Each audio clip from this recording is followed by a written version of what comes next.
ایک لمبے عرصے سے اس کا تعارف یہی رہا کہ وہ ایجنسیز کا آدمی ہے.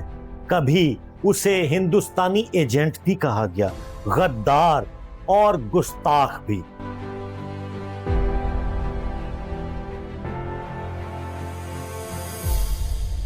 وہ اپنی فیلڈ کا ایک منجھا ہوا کھلاڑی ہے. تورا بورا کے پہاڑوں میں پہنچا تو لوگ یہی سوچتے رہ گئے کہ یہ اسامہ بن لادن کے پاس کیسے پہنچا. کئی لوگ ہیں جن کی عقل کے اوپر سے حامد میر گزر جاتا ہے. اس کی کہانیوں نے پاکستان میں طاقت کے ایوانوں کو اکثر ہلا کر رکھ دیا. جی ہاں، TNS دی نوید شو میں آج کی کہانی حریت فکر کے مجاہد کے بیٹے کی کہانی. آج نڈر اور دلیر صحافی کی کہانی ہے. آج اس کی کہانی ہے جس کو 6 گولیاں ماری گئیں لیکن اس نے ہمت نہ ہاری. پاکستان کے سینئر صحافی، پرائم ٹائم اینکر اور تجربہ کار انویسٹیگیٹو جرنلسٹ کی کہانی ہے. آج حامد میر کی کہانی.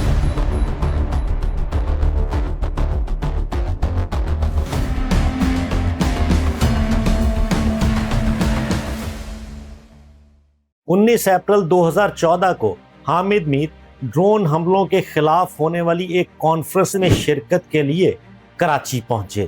کراچی ایئرپورٹ سے جیو نیوز کے آفس جاتے ہوئے راستے میں ناتھا پل کے قریب ان کے اوپر مسلح افراد نے فائرنگ کر دی اور حامد میر کو 6 گولیاں لگیں. اس حملے میں حامد میر شدید زخمی ہوئے لیکن اللہ نے انہیں ایک نئی زندگی عطا کی.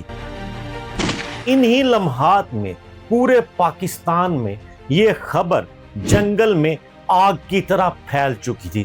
اس وقت کے تمام چینلز کی بریکنگ نیوز یہی تھی کہ سینئر صحافی اور تجزیہ کار حامد میر پر مسلح افراد نے فائرنگ کی ہے، جس کے نتیجے میں وہ کراچی کے ہسپتال میں زندگی اور موت کی کشمکش میں ہے. لیکن اس بریکنگ نیوز کے ساتھ ہی ایک معاملہ ان کی فیملی کے رد عمل کا بھی تھا. ان پر گولیاں چلانی شروع کر دی. فی الحال حامد میر کا اسپتال میں علاج چل رہا ہے جہاں وہ خطرے سے باہر بتائے جا رہے ہیں. میر اور بالخصوص ان کے بھائی کی جانب سے اس تمام واقعے کی ذمہ داری پاکستان کے خفیہ ادارے ISI پر لگائی گئی اور اس وقت کے DGISI جنرل ظہیر الاسلام کو اس واقعے کا ذمہ دار حامد میر کے بھائی عامر میر نے جیو نیوز کی سکرین پر قرار دیا. اتنے بڑے ایلیگیشنز کا سامنے آنا اس وقت ٹو ارلی تھا اور اس کا ریاکشن بھی پھر اسی زور سے آیا. جیو نیوز کا لائسنس 15 ڈیز کے لیے سسپینڈ کر دیا گیا اور روزنامہ جنگ نے اس حوالے سے معافی مانگی. حامد میر کے جرنلسٹک کریئر کو اگر ایویلویٹ کیا جائے تو یہ کنٹروورسی سے بھرا پڑا ہے. بالخصوص ملٹری اسٹیبلشمنٹ کے حوالے سے حامد میر کی تنقیدی رپورٹنگ یا اعلیٰ عسکری شخصیات کے انٹرویو سے نکلنے والی خبریں. حامد میر نے اخبارات کے صفحات اور ٹی وی اسکرینوں کو بڑی خبریں دی ہیں. 2014 میں جان لیوا حملہ ہونے سے پہلے بھی 2010 میں حامد میر کو سخت جانچ پڑتال کا سامنا کرنا پڑا، جس میں ان کی مبینہ آڈیو ٹیپ ریلیز ہوئی اور وہ پاکستانی طالبان کے کسی نمائندہ یا رکن کے ساتھ بات کرتے ہوئے مبینہ طور پر پائے گئے، جس میں مبینہ طور پر ISI کے سابق اہلکار خالد خواجہ کے اغوا کاروں کو حامد میر یہ کہہ رہے ہیں کہ وہ ان کو CIA ایجنٹ ہونے کے حوالے سے مزید الزامات کی تفتیش کریں. پھر جب وہ آڈیو ٹیپ سامنے آئی تو حامد میر نے تمام الزامات اس آڈیو ٹیپ اور اس سے جڑے ہوئے پورے کانٹینٹ سے انکار کیا اور یہ کہا کہ یہ سراسر सफेद झूठ है। मेरा किसी भी तालिबान रहनुमा से या अहलकार से, खालिद ख्वाजा जो ISI के साबिक अहलकार थे, इस हवाले से कोई राब्ता नहीं हुआ। हामिद मीर के नाकिदीन ये कहते हैं कि जब वो देखता है कि पानी ठहराव का शिकार हो रहा है तो उसमें छोटा सा कंकर फेंकता है और फिर इर्ताश पैदा होता है। ये उसकी सहाफत का तरीकाकार है। वो जानता है कि खबर कब और कैसे निकालनी है। 2021 में जब सहाफ़ी असद तूर पर हमले के हवाले से एक प्रोटेस्ट हो रहा था तो उस रैली में हामिद मीर ने एक शोला अंगेज तकरीर की, जिसमें उसने फौज के असर और रसूख पर बात नहीं की बल्कि मिलिट्री एस्टेब्लिशमेंट के अंदर के राज खोलने की धमकी तक दे डाली और जनरल रानी जैसे रेफरेंसेस दिए कि हम सबके सामने लाएंगे कि क्या होता रहा था, वो कौन था, ये कौन था, और ये भी बताएंगे कि किसकी बीवी ने किसको क्यों गोली मारी और उसके पीछे कौन जनरल रानी थी। समझ आ गई है ना मैं क्या कह रहा हूं? इसका नतीजा ये निकला कि चंद अफराद पर मुश्तमिल उस रैली में की गई तकरीर के नतीजे में हामिद मीर के शो कैपिटल टॉक को 9 माह के लिए बंद रखा गया। उसके बाद एक माफीनामा जारी करना पड़ा कि उनका फौज को बदनाम करने का कोई इरादा नहीं।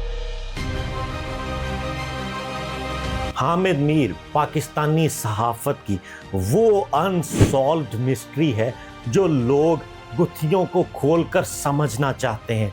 उसके कॉलीग्स और दीगर सहाफ़ी ये सारी मिस्ट्री और इस केस को सुलझाना चाहते हैं कि हामिद मीर के दिमाग का ऑपरेशनल कंट्रोल आखिर किसके पास है। वो किसी ज़माने में इमरान खान के बड़े नाकिदीन में से था, लेकिन अडयाला वाले इमरान खान को उन्होंने काफ़ी हद तक गले लगा रखा है।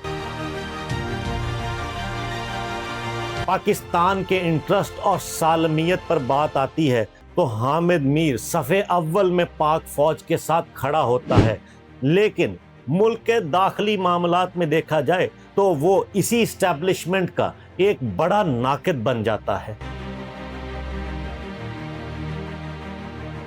हामिद मीर दुनिया के उन चंद सहाफ़ियों में से एक हैं जिनको उसामा बिन लादेन का 3 बार इंटरव्यू करने का मौका मिला और उसमें से एक इंटरव्यू 9/11 के बाद था। हामिद मीर का उसामा बिन लादेन के साथ जैसे ही इंटरव्यू मंजरे आम पर आया तो मीर पर दोबारा से दुनिया भर से उंगलियां उठना शुरू हो गईं। डिफरेंट पॉलिटिकल पर्सनैलिटीज और इंटरनेशनल क्रिटिक्स की जानिब से हामिद मीर पर तालिबान के हमदर्द या सिंपथाइजर और फैसिलिटेटर तक के इल्जामात लगाए गए। मीर को अक्सर गद्दार और हिंदुस्तानी एजेंट कहा जाता है। अगर वो बांग्लादेश से कोई अवार्ड वसूल कर ले तो उसको बंगाली गवर्नमेंट का पिट्ठू कहा जाता है, उस पर उंगलियां उठाई जाती हैं और उसको पाकिस्तानी मफादात के खिलाफ खड़े होने के सर्टिफिकेट दिए जाते हैं। हामिद मीर ने अजमल कसाब के घर के सामने जाकर प्रोग्राम किया था। ओ भाई, हामिद मीर तो कभी अजमल कसाब के गांव तक में नहीं गया। हत्ता कि हामिद मीर को तौहीन मजहब में कई दफा फंसाने की कोशिश की गई और ब्लास्फेमी जैसे संगीन इल्जामात भी लगाए गए, लेकिन वो घबराया नहीं। वो जानता था कि सच की फतह होगी। 2016 में इस्लामाबाद हाई कोर्ट ने हामिद मीर के हवाले से मौसूल होने वाली ब्लास्फेमी की दरखास्तों को मुस्तरद किया। वो अपने शोज में परवेज हुदबे जैसे गेस्ट को बुलाए तो भी गद्दार कहलाता है और अगर किसी भी फेक न्यूज़ का शिकार हो तब भी उसकी तरफ से कौमी मफाद को खतरा डिक्लेयर कर दिया जाता है। हामिद मीर पर 2021 में ये इल्ज़ाम भी लगाया गया कि उनके कुछ सोशल मीडिया अकाउंट्स भारत से चलते हैं और वो हिंदुस्तानी एजेंट पाकिस्तान के लिए खतरा है।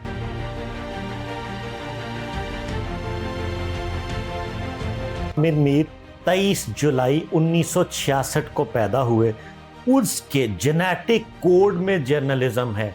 उनके वालिद वारिस मीर एक मारूफ सहाफ़ी थे जिन्होंने मार्शल लॉ के खिलाफ और डिक्टेटर्स के खिलाफ सहाफ़त की और मशरकी पाकिस्तान के हवाले से उनकी सहाफ़ती काविशें सबके सामने रहीं। हामिद मीर के वालिद वारिस मीर की ग्रां कदर सहाफ़ती खिदमात ही ये वजह थी कि उस वक्त की हुकूमत ने पंजाब यूनिवर्सिटी न्यू कैंपस के अंडरपास का नाम वारिस मीर अंडरपास रखा, लेकिन फिर कुछ अरसे के बाद ही कैंपस पुल वाले इस अंडरपास का नाम वारिस मीर अंडरपास से हटाकर कश्मीर अंडरपास कर दिया गया। जब हामिद मीर ने इसकी वजह मुख्तलिफ सियासतदानों से पूछी तो उनके पास कोई मोतबर जवाब ना था, तो हामिद मीर से ये कहा गया कि भारत की कश्मीर में बर्बरियत की वजह से कश्मीर के नाम से मंसूब बहुत सारी शाहराहों और अंडरपासेस को किया जा रहा है। तो हामिद मीर ने सिर्फ ये कहा कि क्या यही वो अंडरपास था छोटा सा जिसका नाम कश्मीर के नाम पर रखा जाना था, या कश्मीर इतनी बड़ी कॉज है कि उसको किसी बड़े रोड के साथ मंसूब किया जाना ज्यादा बेहतर था। हामिद मीर ने 1989 में मैस कम्युनिकेशन में पंजाब यूनिवर्सिटी से मास्टर्स किया। मीर 1987 में रोजनामा जंग से वाबस्ता हुए थे और फिर चंद साल के अंदर ही उसने ये बताना शुरू कर दिया कि मैं सहाफत का मीर हूँ। 1994 में हामिद मीर ने आबदोज केस के ऊपर एक मुकालमा लिखा और वो मुकालमा अभी छप के निकला ही था कि हामिद मीर को नौकरी से पहली बार हाथ धोना पड़ गया। हामिद मीर को पाकिस्तानी सहाफत में सबसे कम उम्र मुदीर या एडिटर होने का एजाज हासिल है। 1997 में मीर ने उस वक्त के प्राइम मिनिस्टर की करप्शन के ऊपर लिखा तो उन्हें अपने इस मनसब से सुबकदोश कर दिया गया। हामिद मीर ने उस वक्त 10 दिन मशरकी अफगानिस्तान में गुजारे और 2001 में बतौर सहाफ़ी तोरा बोरा की संगलाख चट्टानों और पहाड़ों में उसामा बिन लादेन का खोज लगाने की कोशिश की। ये उसामा के फरार की तहकीकात की कोशिश थी और उसके बाद उन्हें 2002 में जियो टेलीविजन की जानिब से शुमाली इलाका जात का मुदीर मुकर्रर कर दिया गया। फिर हामिद मीर की जिंदगी का वो चैप्टर शुरू होता है जिससे जनरेशन जी ने उन्हें जानना शुरू किया, यानी ऑन स्क्रीन चैप्टर। नवंबर 2002 में हामिद मीर को जियो न्यूज़ पर कैपिटल टॉक के नाम से प्राइम टाइम शो होस्ट करने के लिए दिया गया।